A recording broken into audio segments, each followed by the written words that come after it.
The night everything cracked open, I was sitting on the living room floor, curled forward, pressing my forehead against my knees because the pain in my spine wouldn't stop. The house was dim, just the small lamp in the corner flickering like it couldn't decide if it wanted to live or die. I was 26, bald from treatment, wearing an oversized gray hoodie that wasn't mine. My sister Harper had stolen most of my clothes months ago because, according to her, "You're too depressing to wear anything bright." I heard the front door slam, hard enough to shake dust from the bookshelf. Mom walked in first, her perfume clouding the air, sharp, floral, suffocating. Dad followed behind her carrying a plastic pharmacy bag. For a second, my chest loosened. My prescription was due today. The pain relief pills were the only thing that made nights bearable. Please subscribe to our channel and tell us in comments from where are you watching this video? Mom looked down at me sitting on the floor and shook her head like I was a stain. You really can't sit in a chair like a normal person? I swallowed. It hurts to sit upright. Dad snorted. Everything hurts with you. He tossed the pharmacy bag onto the table and my breath caught, until I noticed it felt too light, almost empty. My heart punched the inside of my chest. Where's the refill? I whispered. Mom rolled her eyes and walked past me toward the kitchen. Relax, we handled it. Handled what? She opened the fridge, moved aside a cake box with pink lettering and said, We returned the meds, got the money back. My brain went silent for a second. Returned? My meds? I pulled myself off the floor, using the arm of the sofa to stand. My body felt like it was made of glass, but adrenaline made me steady. You returned them? My voice cracked. Why? Dad shrugged like this was the weather. Your sister's birthday party is Saturday. The decorator raised her prices. We needed the extra cash. My stomach turned so hard I thought I would puke. You used my pain meds money for Harper's party? Dad didn't even look at me. She's worth celebrating. You're just existing. Mom shut the fridge and leaned against the counter, arms folded, expression bored. The doctor already gave you plenty of pills last month. You don't need more. I do, I said louder than I meant to. They barely last.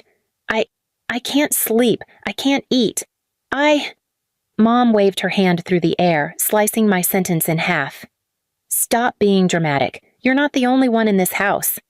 I'm not being dramatic, I whispered. I'm in pain. She laughed lightly. You've been in pain since you were born. We're used to it. Something inside me twisted, sharp and cold. Dad walked over to the cake box and peeled the lid back. You're going to sit in your room during the party, right? We don't need guests asking about your situation. I stared at him. You mean my cancer? Don't say it out loud at the table, he snapped. It kills the mood. A trembling heat climbed up my throat. I need those meds, please. You'll live, Dad said. Harper, on the other hand, needs her day to be perfect. She deserves one good thing. Mom raised her eyebrows. Besides, if the pain gets too bad, take a hot shower. That's what normal people do. Normal people. I felt my nails digging into my palms, carving half moons into my skin. My vision blurred around the edges. What did you tell the pharmacist? I asked quietly. Mom smirked. That you didn't want them anymore. That the side effects were too much.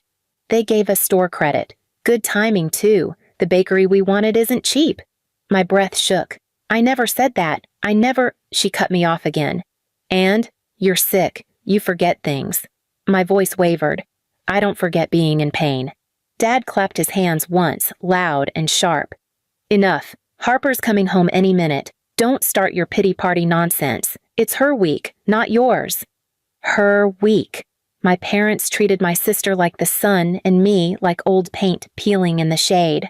Harper always got the best. Best clothes, best room, best treatment, best everything. I didn't even get breathable air without asking for permission. The front door opened again. Harper strutted in wearing a fur-lined jacket, perfectly straightened blonde hair bouncing around her shoulders, her makeup flawless like she wasn't even part of this family. She saw me and frowned immediately. Ugh, why are you standing? It's creepy when you just hover like that. I swallowed hard. I thought Mom and Dad got my refill. She blinked, confused. Then she turned to our parents. Wait, did you seriously use her cancer money for my party? She didn't sound horrified. She sounded flattered. Dad smiled proudly. Of course we did. You deserve it, honey. This party is important. College friends coming, influencers, that DJ you like. She squealed. Yes, thank you. I stared at her, my mouth dry. Harper, you know I need them. She shrugged. You'll be fine. You always are. Plus, she leaned in, whispering near my ear. Hurting is kinda your thing.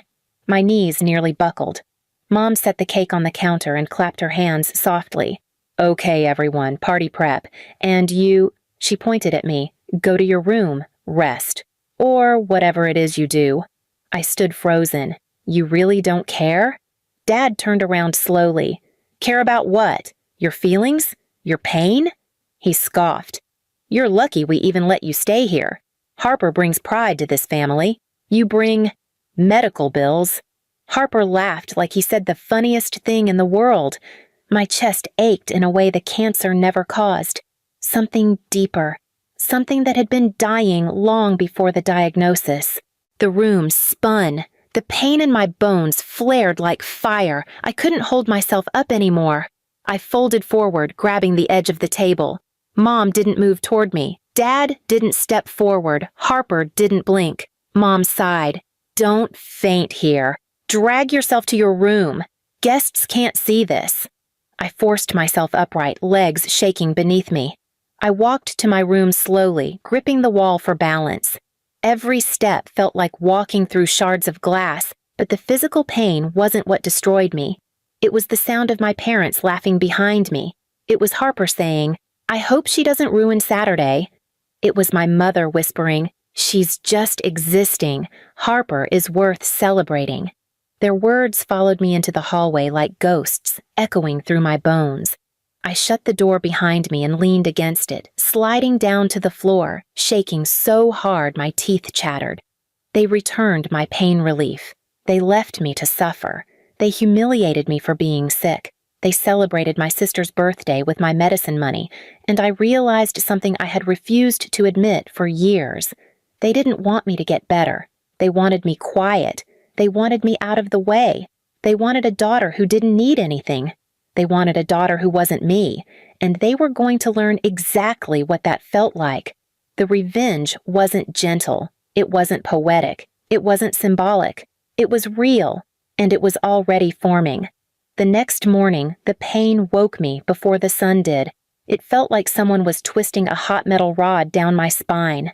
I curled to one side, clutching my blanket and trying to focus on breathing, but every inhale stabbed deeper. I stared at the ceiling, swallowing a scream because if I made noise, they'd just complain about drama. My phone buzzed, a reminder for the medication I no longer had. I pressed the notification away and lay there shaking, my entire body drenched in cold sweat. For a few minutes, I let the fear swallow me. The fear that maybe they really were fine letting me suffer. The fear that maybe if something happened, they wouldn't call help. But then another thought slipped in. They didn't think I'd stand up. They didn't think I'd do anything. They thought I was too weak, too sick, too dependent. They forgot something important. Sick doesn't mean stupid. By noon, I managed to pull myself together enough to walk down the hallway. The house already smelled like frosting and cheap perfume. I stepped into the kitchen, gripping the counter for balance. Mom glanced at me, irritated. You're still pale? You should stay in your room. I need to talk to you, I said, voice low. Dad didn't look up from blowing balloons. If it's about the meds, drop it. We're done discussing that. Harper was at the dining table painting signs that said, Harper's Celebration Weekend. She didn't even turn around.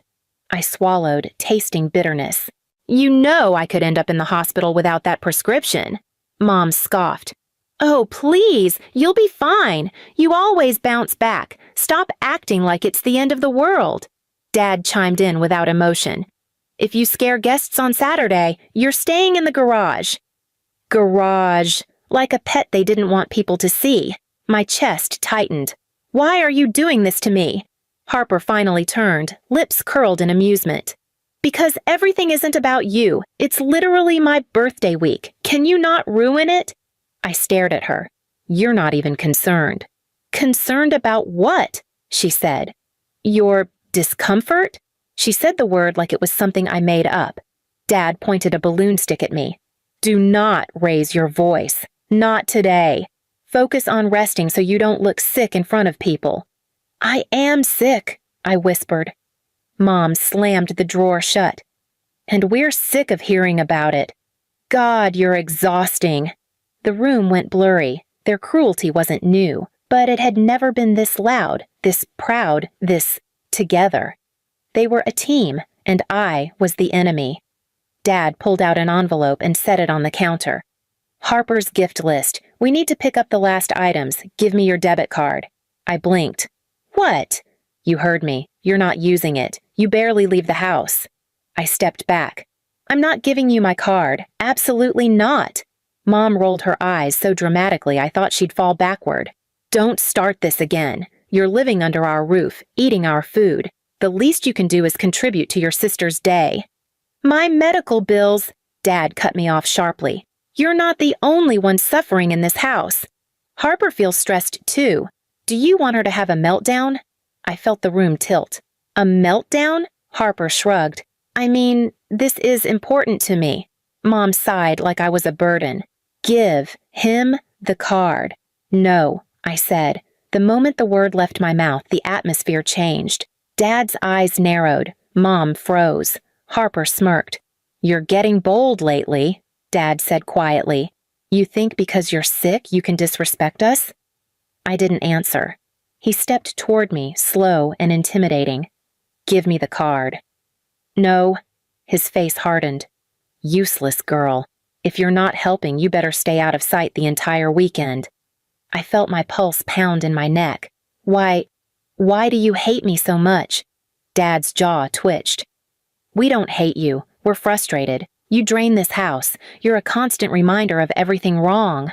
Mom added, Harper actually brings something to the family. You just take and take and take. My eyes burned. I didn't ask to get sick. You didn't ask, Harper mocked, but you sure like the attention. I laughed weakly. What attention? Dad waved me off. Enough. Go to your room and don't come out again. Unless we need something.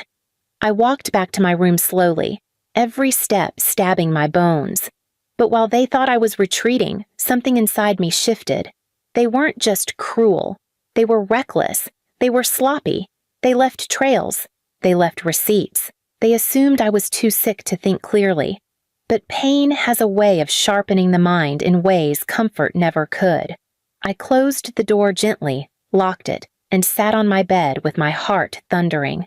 For the first time in months, I felt something real.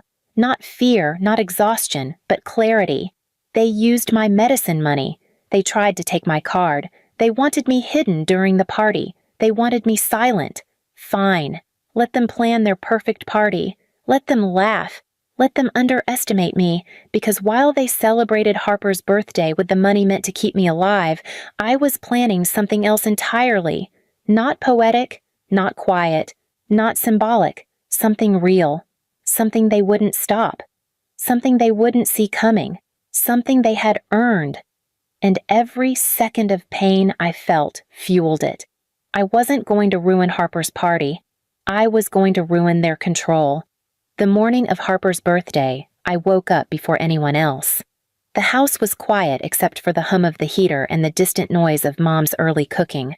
My body was aching, sore from a night without real pain relief, but my mind was clear. I grabbed my backpack and the folder I had prepared the night before, filled with bank printouts, bottle return records, and the pharmacy's stamped refund slip under my name, all proof of exactly what they did. I walked into the kitchen. Mom didn't turn around. You're up early, she muttered. Go back to your room. We don't need you collapsing in front of guests. I'm not collapsing, I said quietly. I'm leaving. Dad looked up from icing cupcakes. Leaving to where? Somewhere I'm actually allowed to exist, I said. Mom scoffed. Don't be dramatic. You can't go anywhere without us. You can barely walk some days." "I walked to the pharmacy," I said, "and I walked to the bank." They both froze. Dad set down the cupcake tray slowly. "What did you do?" "I informed them someone returned my prescription without my consent. I showed them your signatures, the refund slip, everything." Mom spun around so fast her hair whipped. "You what?" I held up the folder. "They flagged the transaction as fraudulent misuse of medical treatment, and they documented your names." Mom stepped forward, fury twisting her face.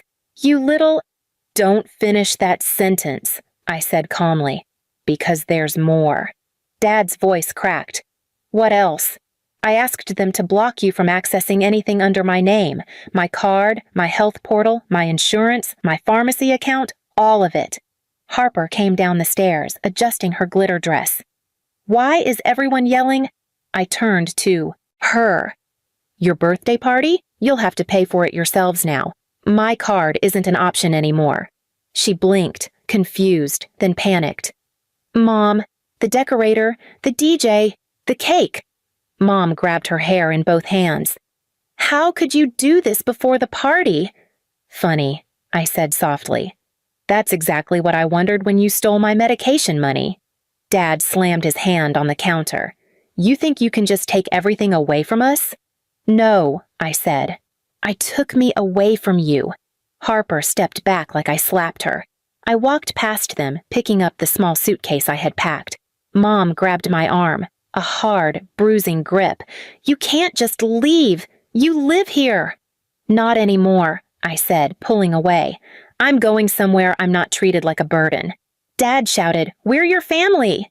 I opened the front door. "You're Harper's family," I said. "I was just the one you tolerated." They stood there, frozen in their perfect decorations, their perfect cake, their perfect plan, all paid for with money they weren't getting anymore. And without another word, I stepped outside and shut the door behind me. As I walked down the driveway, the cold air hit my lungs. It hurt. Everything hurt. But it was a clean hurt, a hurt I chose. Behind me, Harper's voice cracked. "What do we do now?" And Dad said the only honest thing he'd said in years. "I guess she finally stopped existing for us." No, I finally started existing for myself. Please subscribe to our channel and tell us in comments from where are you watching this video.